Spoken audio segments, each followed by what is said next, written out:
Welcome to Big Daddy's Story Time.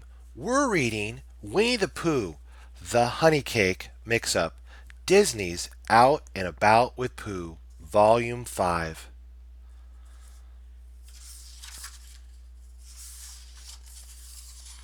One wonderful morning, when the breeze was scented with new spring blossoms, Winnie the Pooh sat on a log, waiting for Roo.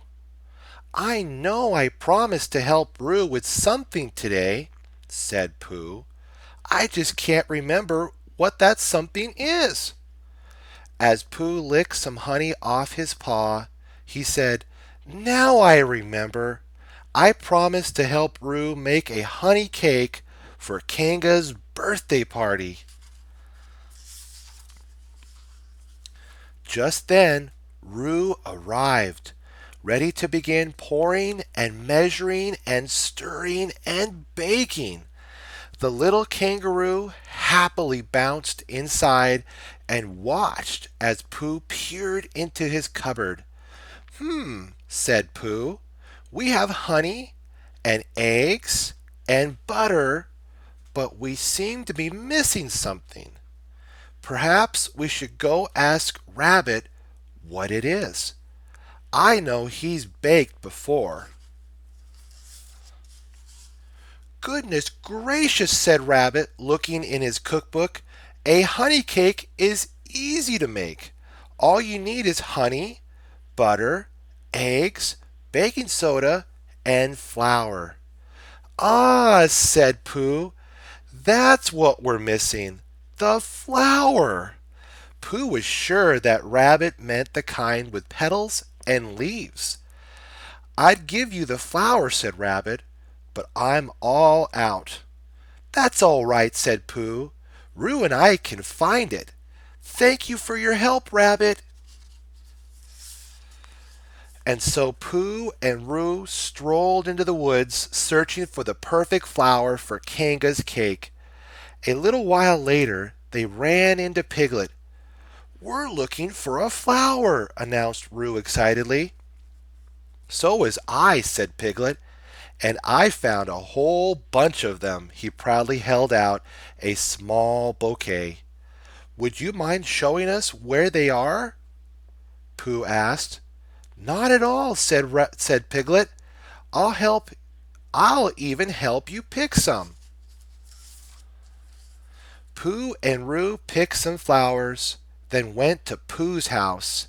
Then they mixed them up with the eggs and butter and baking soda and honey and poured the batter into a cake pan. They put the pan into the oven, anxiously opened the door every few minutes to see if the cake was rising. It wasn't.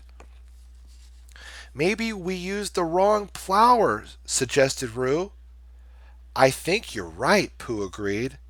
And so the two friends headed out again to find a different flour for Kanga's cake. It seemed as if they looked at 100 different flowers. Roo especially liked some tiny yellow ones he saw in the grass. These are buttercups, said Pooh. We don't want to use these because we already have a cup of butter at home. For a while, Pooh and Roo decided, after a while, Pooh and Roo decided to go see Eeyore. Oh, good, Eeyore said. Visitors. Or where were you on your or were you on your way to someplace else? No, said Pooh. We came to see you. We want to get your advice about something. You do? Said Eeyore, surprised that anyone would want to ask his advice about anything. Such as what? Flowers, cried Roo. Thistles, actually, said Pooh. How do you think they would taste in a cake? I don't know, said Eeyore.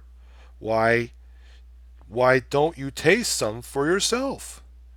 Eeyore led his friends to a small patch of purple thistles, but when Pooh bent down to pick a flower, he saw that it was covered with prickles.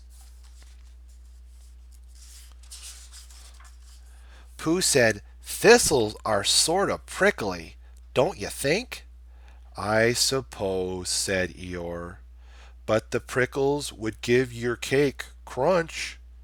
Pooh imagined the prickly cake the thistles would make.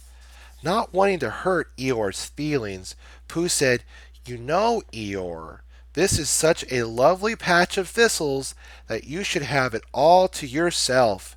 Rue and I will find another patch, but thank you for all your help."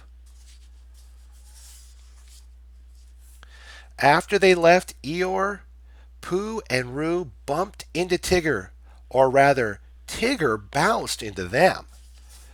"What ya doing, buddy bear?" Tigger asked Pooh.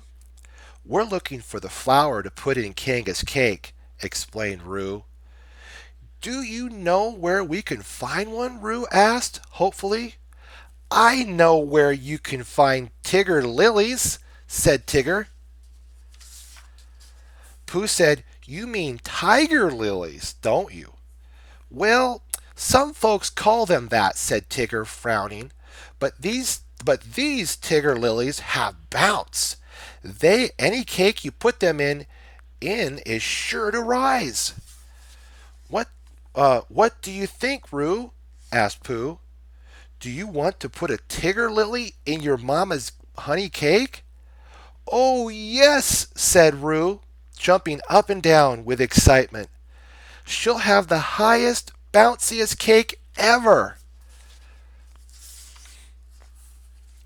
As soon as Pooh and Roo got home, Pooh mixed the tiger lilies with the other ingredients. Pooh let Roo stir for a while. Then he poured the mixture into a pan. Before Pooh put the pan in the oven, Roo said, "It looks kind of funny." Pooh stared at the lumpy orange mixture.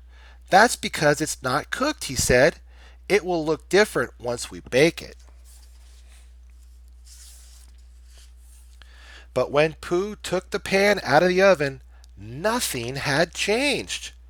"Oh my," said Pooh, "this doesn't look like a cake at all. It looks like carrot soup." Pooh peered at the goo.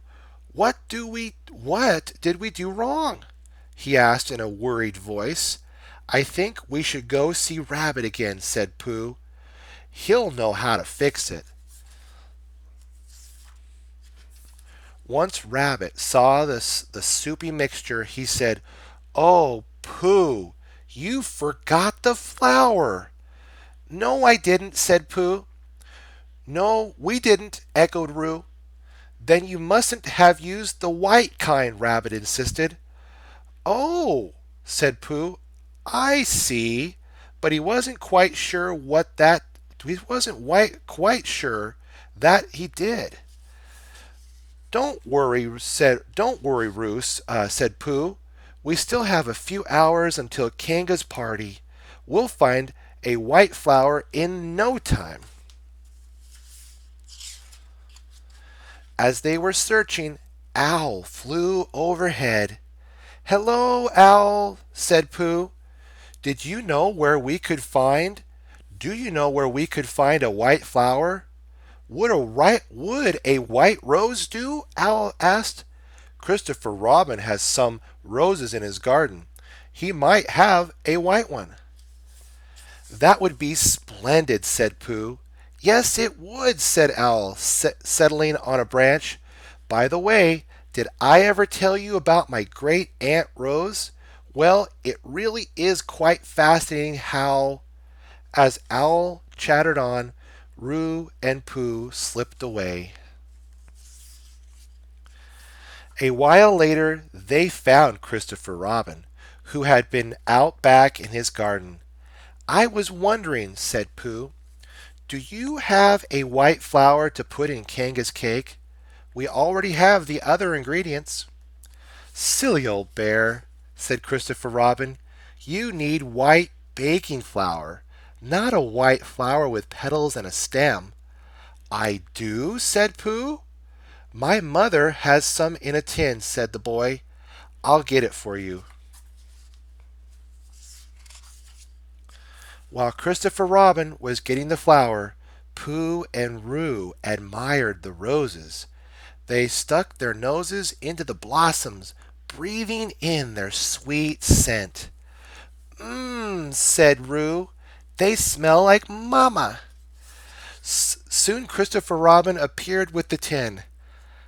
As Pooh stared at the white flower inside, Christopher Robin said, "It's okay, Pooh.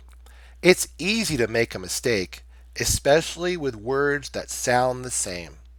"You're right," said Pooh. "Flower and flower. No wonder I got confused."